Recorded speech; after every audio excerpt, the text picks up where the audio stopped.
Hello students. Today we are going to start lesson number 17, waste and its management. First tell me what is waste? Actually waste means anything that is eliminated or thrown away or discarded after use or after the completion of process is called waste. Actually, waste is also called as a garbage. Waste materials, especially household waste, are also called garbage, and that waste is called kuda in Hindi. Every household product as a produces a lot of garbage or waste daily, which is collected in a dustbins. The shops, offices, schools also produces the waste or rubbish every day. What does the waste consist of? We peel off many fruits and vegetables before eating or cooking them. Sometimes cooked food also remain unused in a home and it is called as a leftover food. The leaves of potted plant also keep on falling every day in our homes. The peels of the fruits and vegetables, leftover cooked food, and fallen leaves of the potted plant are thrown away as a waste. Every household buy a large number of packaged products such as the atta, rice, pulses, biscuits, chocolates, milk and oil, etc. When which are packed in a plastic bag, then paper wrappers and plastic container, tins and many other kind of packaging material.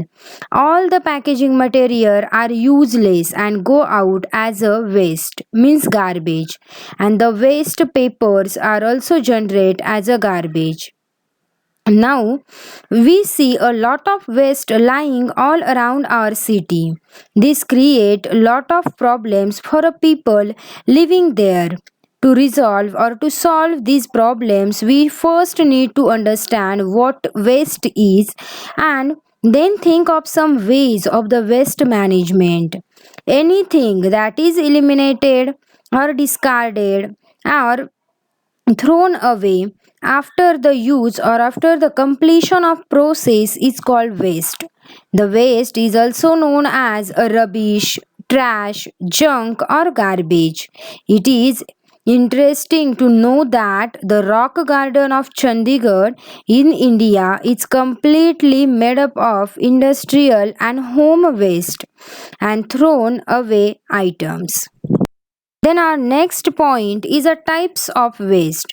Waste can be of several kinds, means several types.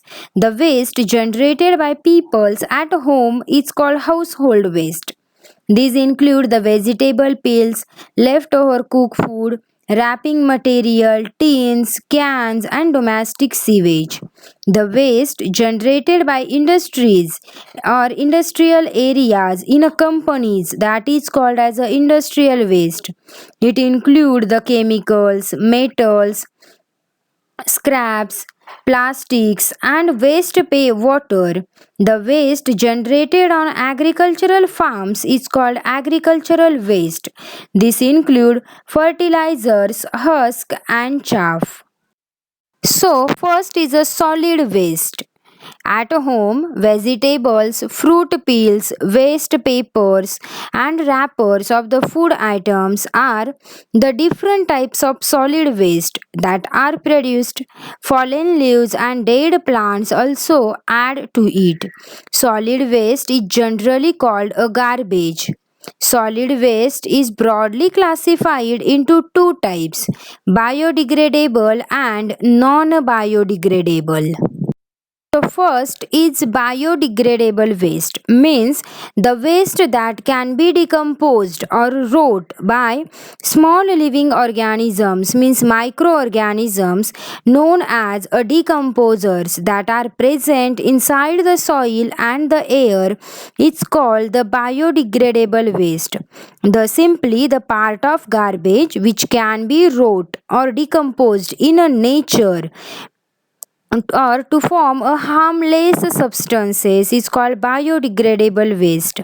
All the garbage from plants such as fruits and vegetable peel, leftover food, leaves, paper, cotton, jute, etc.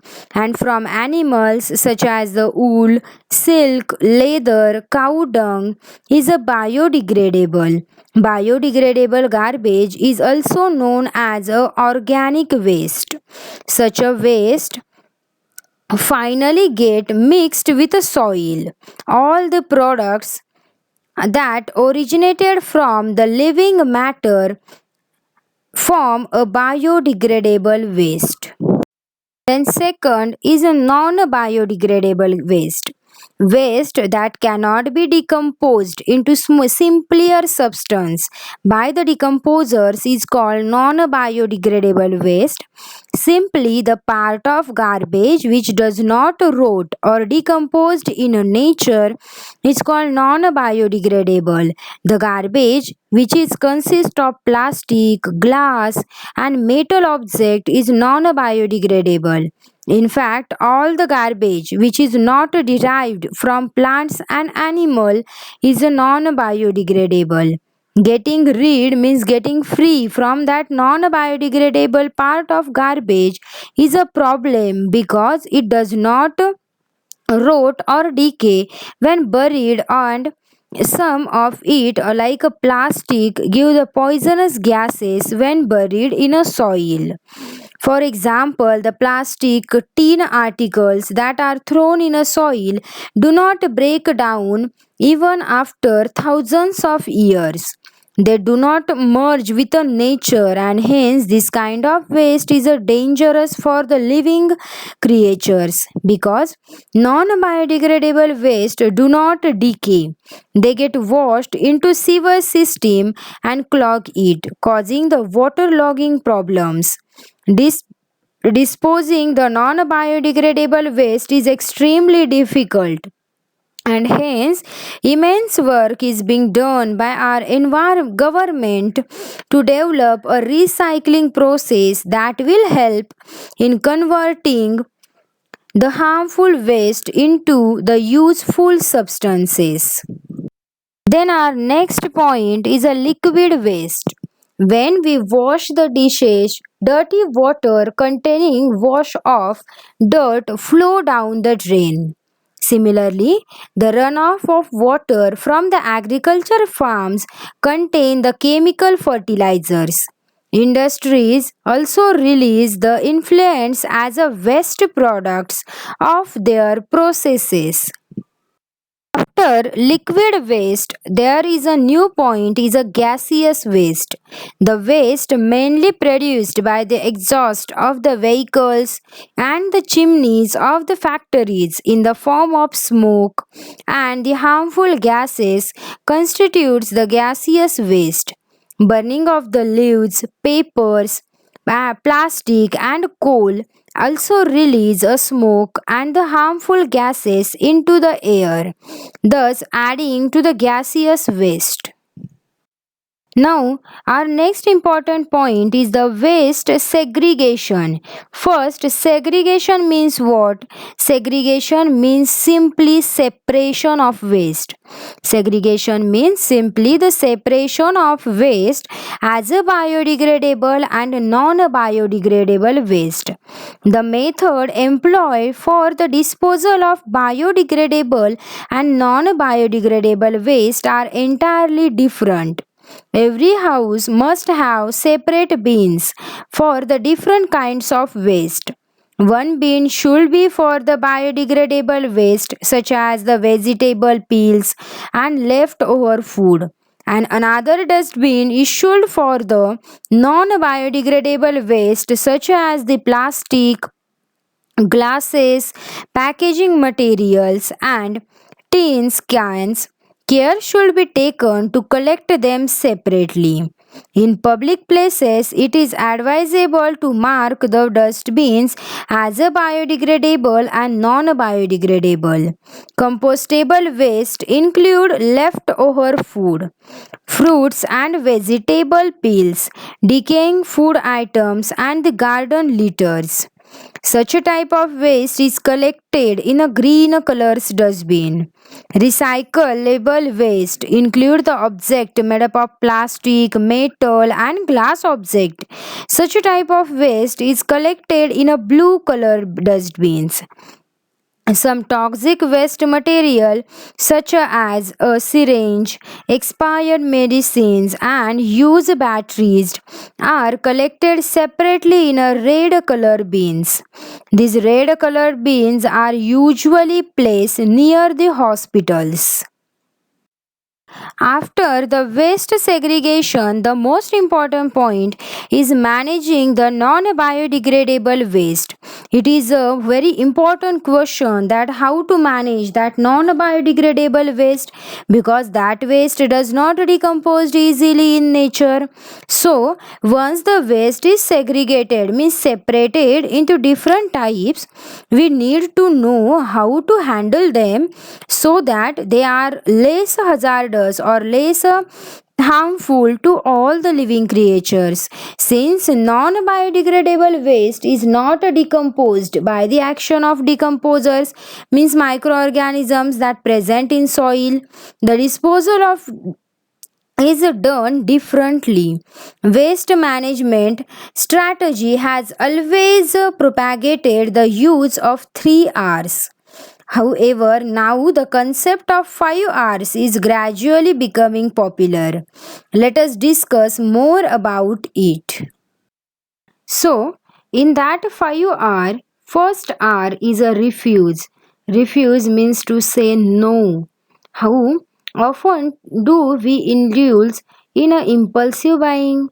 We end up the buying stuff that we don't really need, or we buy it simply because it is very cheap.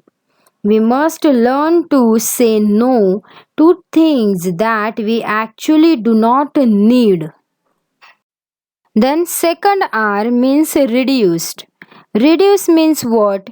Reduce means the reduction in a waste production by cutting down those practices which produce the waste. Means some way to reduce the waste RC buy only those things that we need. Avoid buying the things with a lot of packaging material, because packaging material generate a non-biodegradable waste. Avoid buying a throwaway product like plastic cups, glasses and tins. Then use a steel plate instead of a paper plate. Then, as a name suggests, reduced wool means using the less and therefore producing the less waste. Reduction reduction in a production. Conservation involves the wise and limited uses of resources to generate the less waste. Then, for example, students should be careful with the quantity of paper they use. A half used notebook is discarded. An effective solution to this to be collect all the unused pages from the old notebook at the end of the school session and make a new notebook which may be used for a notes or rough work. The basic idea is to consume the wisely and produce less waste. Then third R is a reuse. Reuse means what? Reuse means that if possible we should use the something again. Reuse is a good method of reducing the garbage. Material may be reused either to serve its original purpose or use it for an entirely different purpose. Mean jam bottle and jars can be used as a storage container. Old clothes and toothbrush can be used for the dusting and cleaning object. This method is referred to as a repurpose. Reuse means using those items again that otherwise would have been thrown away as a waste. Reuse empty glass and plastic jars to store things such as the pickle and dal. We can use plastic bottle to grow small plants. Use biscuit and cheese tins for keeping the things such as clips, buttons, and needles. Give the clothes and toys that we do not use to the poor and needy peoples. Then the plastic jars which we buy of various food items such as the jams, pickles, oil and ghee etc. can be used later on storing the things like salt, pulses, spices, sugar, tea leaves etc. The paper envelope can be reversed inside out and used again. We can reuse the old chart paper to make a files or a greeting cards.